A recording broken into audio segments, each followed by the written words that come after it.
My name is Louisa. I'm 33, and if you'd asked me just 2 years ago, I would have told you my life was solid.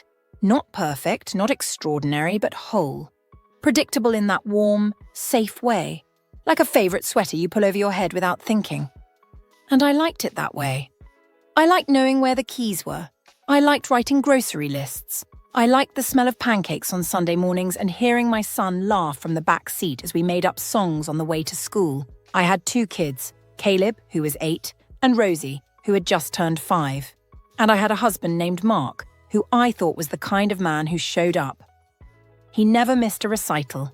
He fixed the leak under the sink without me having to ask twice. He held my hand when we watched bad TV in bed. He could make the kids stop crying just by singing that ridiculous made-up jingle about dinosaur socks. We'd been married for 10 years, built a life from the ground up. I supported him when he got laid off and wanted to go back to school. He supported me when postpartum depression hit me like a wave after Rosie was born. I thought that's what marriage was. Not the shiny cinematic moments, but the quiet ones, the check-ins, the inside jokes, the feeling that someone would always be there at the end of the day. Looking back now, I see how naive that sounds. But when you build your whole life with someone, your reality is shaped by what you believe they're capable of, not just what they are. We lived in a modest house outside of Nashville. I ran a small online craft business from home. Personalized journals, hand-stamped spoons, that kind of thing. It wasn't glamorous, but it brought in extra money and gave me something that was mine. Mark worked in IT. Steady hours, decent pay, and plenty of time to be home for dinner. We weren't rich, but we were comfortable. We had our routines, our rhythms. He kissed me goodbye every morning, texted me midday to ask how Rosie's nap went or whether Caleb's cold was getting better. So when it all fell apart, when the truth came crashing down on that cold highway, it wasn't just my marriage that broke, it was me. I still remember the exact day. January 3rd. We were driving back from visiting his parents in Missouri. It was a long trip, over 7 hours with 2 kids, but we'd done it before. Mark had been quiet the whole ride, but I chalked it up to post-holiday fatigue. I was in the passenger seat, flipping through music playlists, while the kids dozed in the back, lulled by the hum of the tires and the leftover sugar from Grandma's cookies. Then, somewhere around mile marker 214, he pulled over onto the shoulder. No warning, no words. Just eased the car off the road and stopped. "Everything okay?" I asked, sitting up straighter. He turned to me with a look I can still see, cold, rehearsed, like he'd been practicing it in the mirror. "I can't do this anymore," he said. I thought he meant the drive. I thought he was frustrated or tired or maybe upset that we forgot something back at his parents' house. But then he said it. "I'm leaving. I'm not coming home with you. I'm done." And I swear for a full 5 seconds my brain just refused. It couldn't process the words. I blinked, laughed even. "What are you talking about? Are you serious?" He nodded. "There's someone else. I've been seeing her for 6 months. I love her. She's waiting for me." I looked at the back seat. Our babies. Still half asleep, buckled into car seats we'd picked out together. Caleb was holding the stuffed bear Mark bought him for his birthday. Rosie's head rested on her brother's shoulder. I looked back at Mark. "You're leaving me here? On the side of the highway? With your kids in the back seat?" He didn't answer. He got out of the car, grabbed his overnight bag from the trunk, slammed it shut, and without another word, started walking toward the other side of the road, where a small silver sedan was waiting. She was in the driver's seat. I'll never forget her face. She didn't look sorry. She didn't even look away. Just sat there, chewing gum, tapping her nails on the steering wheel like she was waiting for a latte. He got in, and then they drove off. That was the moment everything inside me turned to ice, and that's where the real story begins. I don't know how long I sat there after he drove away. 5 minutes? 20? Time didn't work properly in that moment. It stretched and folded like wet paper. All I remember is the sound of my own breathing and the tick of the turn signal I hadn't turned off. Left, left, left, like a heartbeat too loud in the silence. The kids stirred in the back seat. Rosie was the first to open her eyes. "Mummy," she mumbled. "Why are we stopped?" My voice caught in my throat. I turned, forced a smile, and said, "Just a little break, sweetheart." I didn't know what else to say. What do you say to your 5-year-old when your whole life has just detonated on the side of a cold, cracked highway? Caleb woke next, rubbing his eyes. "Are we almost home?" "Soon," I said, like I wasn't dying inside. But I wasn't fine. Not even close. My hands were trembling so badly I could barely grip the steering wheel. I pulled off to a gas station about 10 miles down the road, parked, and just sat there. Numb. The kids needed snacks, the car needed gas, I needed answers. But all I could do was sit there in that damn lot staring at nothing. That's when the first tear came. Just one. Hot and angry and thick. Then another.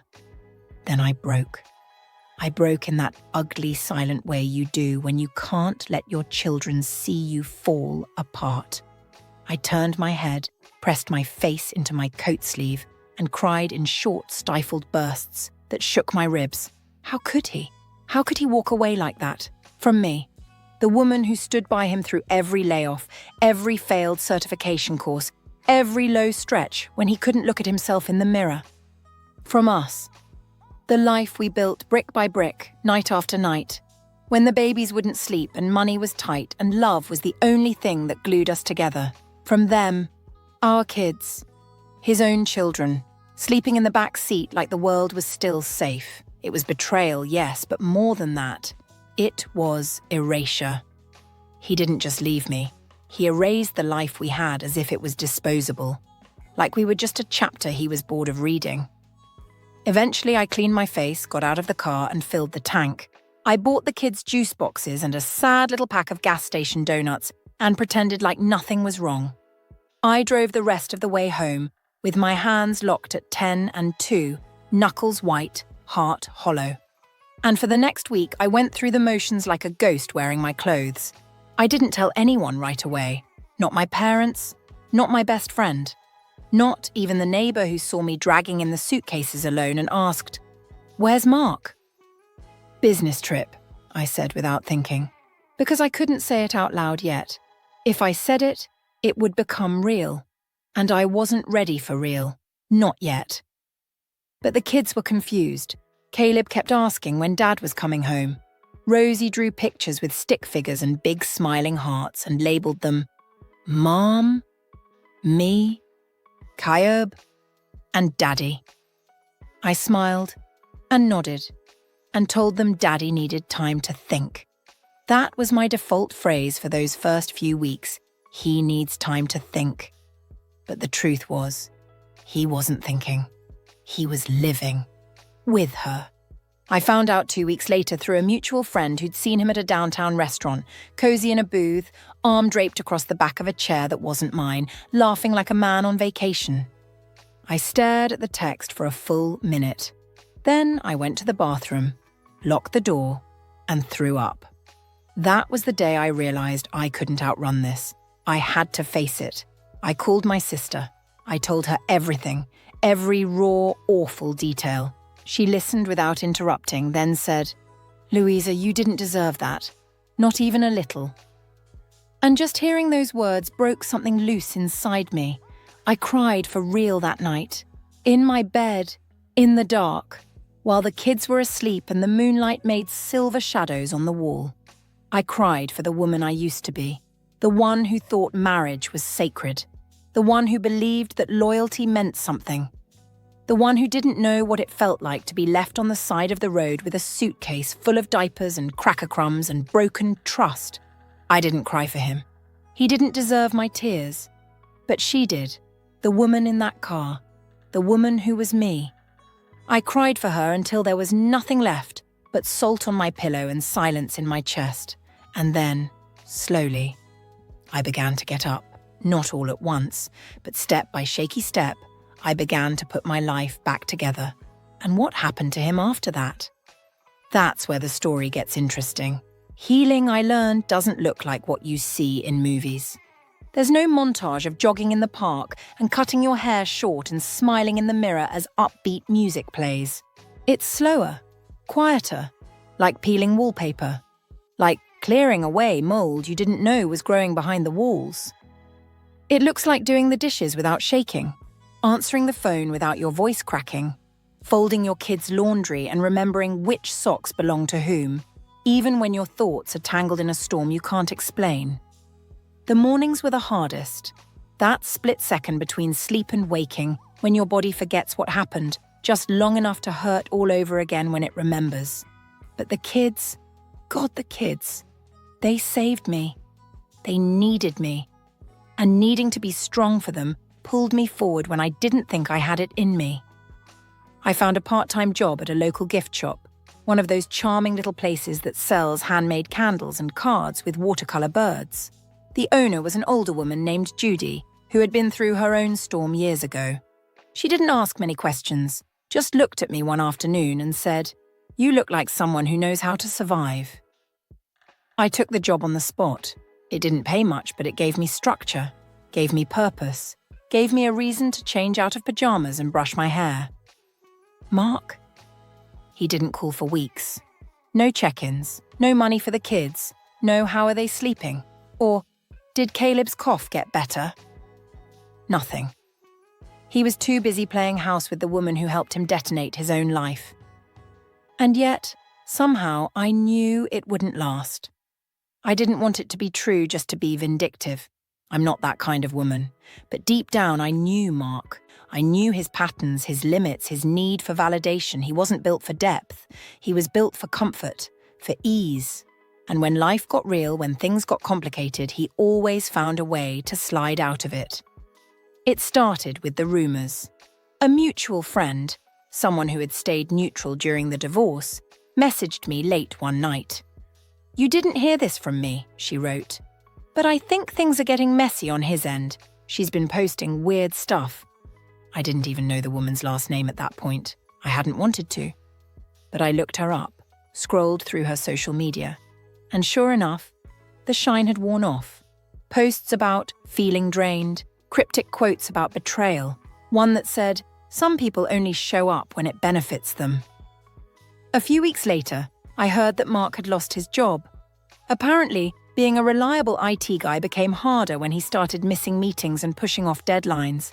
He used to be so steady, but I guess playing pretend with your new soulmate and juggling bills you used to split with a wife takes its toll. I didn't celebrate it. I didn't tell the kids. I didn't even tell my sister.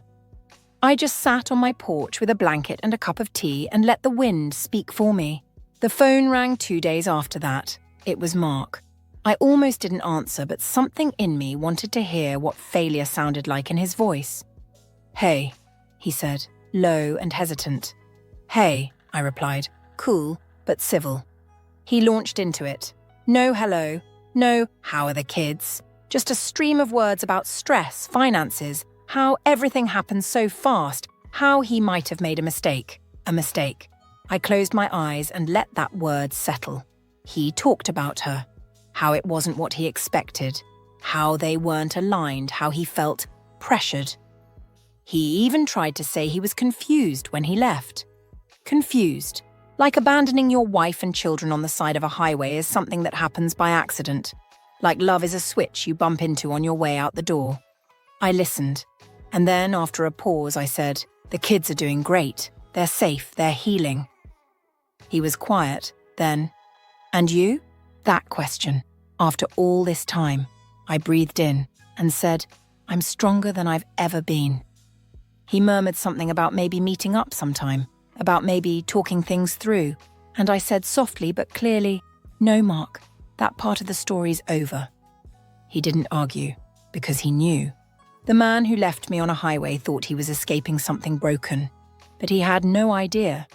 He was the one who broke it, and now, he was the one standing on the shoulder, watching life pass him by. After that call, I blocked his number. Not out of spite. I just knew that letting him back in, even a sliver, would cost me everything I'd clawed back. It's amazing how fast self-doubt can sneak in when you're lonely at night or watching other families laugh at a park. But I wasn't going to let temporary emptiness reopen a permanent wound. Besides, I was done speaking his language, the language of excuses, of "you're overreacting" and "let's not make this worse." I'd spoken it fluently for too long. Now I was learning new words, ones like boundaries and rebuilding and freedom. And the kids? They were thriving. Caleb started sleeping better. Rosie stopped asking when Daddy was coming home. They were laughing again. That unfiltered, head-thrown-back kind of laugh that only kids can manage. We built new routines, just the three of us. Taco Tuesdays, Friday night pillow forts, Saturday pancakes that we burned half the time and ate anyway. The house didn't feel broken anymore. It felt ours. Still, I'd be lying if I said I didn't look over my shoulder sometimes. There's a quiet paranoia that creeps in after betrayal. Not because you want the person back, but because you wonder if they'll try to drag you down with them when they realize what they lost. That moment came sooner than I thought. It was a Wednesday. I had just closed up the shop when Judy peeked around the corner and said, "There's someone asking for you. Tall guy, looks frayed." I stepped out. There he was. Mark. If I hadn't known better, I might not have recognized him. He looked older. Not in a natural, time has passed kind of way, but in that way people look when life has drained them. Skin paler, eyes sunken, a tiredness that clung to his shoulders like soaked cloth. He didn't speak at first, just looked at me like he didn't quite believe I was real. Maybe he thought I'd still be broken, shattered. Maybe he hoped I'd be angry enough to scream so he could play the victim again. I didn't give him that. "Is something wrong?" I asked. "I don't know where else to go," he said, voice cracking. I didn't move. He told me everything. His voice didn't beg, but it trembled. Ava had kicked him out, said he was a shell of the man she thought she was getting. Apparently, she didn't sign up for child support payments, a patchy employment record, and a man who couldn't stop talking about his ex-wife and the kids he missed. He'd run through his savings. His credit cards were maxed out. The friend who let him crash on his couch just asked him to leave, and suddenly the man who once abandoned me on the shoulder of a highway was standing on his own metaphorical roadside, waiting for someone. Anyone to pick him up. "I just want to fix things," he whispered. I studied him, not with hatred, not with pity, with distance. "Fix what exactly?" I asked. "The life you left behind, or the consequences you finally have to face?" He looked down. I was stupid. I thought I was chasing happiness. I nodded. "And did you catch it?" He didn't answer, and for the first time I truly saw him. Not the man I married, not the father of my children, just a man. Flawed, weak, human, but no longer my responsibility. "Mark," I said gently, "this isn't your redemption arc. You don't get to drop back into our lives like nothing happened. The kids are okay. I'm okay. We've moved on." He looked like he wanted to argue, but then he stopped. He just stood there, like a man realizing the train had left the station, and he'd been too busy staring at his reflection in a passing window to notice it was gone. "Please tell them I love them," he said softly. I nodded. "They know, they always will." He turned to leave, and just before he walked away, I said, "Mark." He looked back. "I don't hate you," I said, "but I don't miss you either." His eyes welled, but he didn't cry. He nodded once and kept walking. That night, I made dinner with the kids. Caleb helped stir the sauce while Rosie set the table and insisted on folding the napkins into triangles. We laughed. We danced to music from the kitchen speaker. We made brownies and licked the bowl clean. And later, when they were asleep, I stepped onto the porch with a cup of tea and a blanket, wrapped it around my shoulders, and let myself feel everything. Not pain, not grief, peace. The kind that comes not from revenge or karma, but from knowing that when life tried to shatter you, you didn't just survive. You rebuilt, and better yet, you walked away stronger than the person who left you behind ever imagined. The next few months passed like chapters I finally got to write myself. There were no plot twists, no unexpected guests, just a steady rhythm. School drop-offs, early morning coffee, trips to the library, long walks with the kids where we talked about everything. and nothing at all. Life, once chaotic and painful, began to soften around the edges. And I let it. I found joy in the smallest things, the smell of clean sheets, the feeling of sun on my face as I drove down familiar roads, the way Rosie would curl into me during thunderstorms without saying a word, just trusting I'd always be there. And I would be, because I had become someone I never thought I'd need to be, the constant, the provider, the shelter in the storm. Not just for them, but for myself. Mark didn't come back. Not really. He asked once more to see the kids. We arranged a neutral, supervised visit. It was civil. The kids were polite but distant, and afterward, Caleb asked, "Do we have to do that again?" I said, "Only if you want to." He never brought it up again. And I think that's what people forget about betrayal. Sometimes the pain doesn't come from what the person did to you, but what they did to the people you love. Watching Caleb grow quieter for months. Watching Rosie stare at the door like he might still walk through it. That's the kind of damage that doesn't announce itself, but it lingers. Still, healing happened. It happened in slow, beautiful ways. Like when Caleb made a joke at dinner that made me laugh so hard, I nearly dropped my fork. Or when Rosie wrote in her school project that my mummy is my hero because she never gives up. Or when I caught my reflection in a shop window one day and didn't flinch. I saw a woman I liked again, not a woman defined by what was done to her, not someone trying to hold up a perfect picture of family, just a real, imperfect, deeply human woman who had clawed her way through heartbreak and come out, not untouched, but unbroken. Judy eventually offered me a larger role at the store. I took it. I also launched a small online boutique, selling handcrafted items again. Orders trickled in. Enough to feel proud, enough to feel like I was building something. There were lonely moments, of course, nights when I missed having a warm body next to me, a voice in the dark to say, "Everything's going to be okay." But I realized I didn't need someone else to say that anymore, because I was living proof that everything could be okay, even after the most brutal kind of abandonment, even after being left with 2 children and a shattered life on the shoulder of a highway, especially after that. One Saturday morning, about a year after Mark left, we took a day trip to the lake. Just me and the kids. No big plans, just a blanket, sandwiches, and a worn-out cooler that barely held ice. The kids ran ahead of me, racing toward the water, but I trailed behind, watching them laugh and trip and get up again. And as I looked out at the lake, its surface calm, the air soft, I felt something I hadn't felt in years. Stillness. Not the heavy kind. The kind that comes after grief and chaos and fear. The kind that says you're safe now. And I believed it. I sat on the blanket, watching my children splash and scream with joy, and I thought about that day on the highway, about how I had no idea what would come next, about how the version of me in that moment, shaking, betrayed, alone, could never have imagined this. Not the freedom, not the strength, not the peace. I closed my eyes and breathed in deep.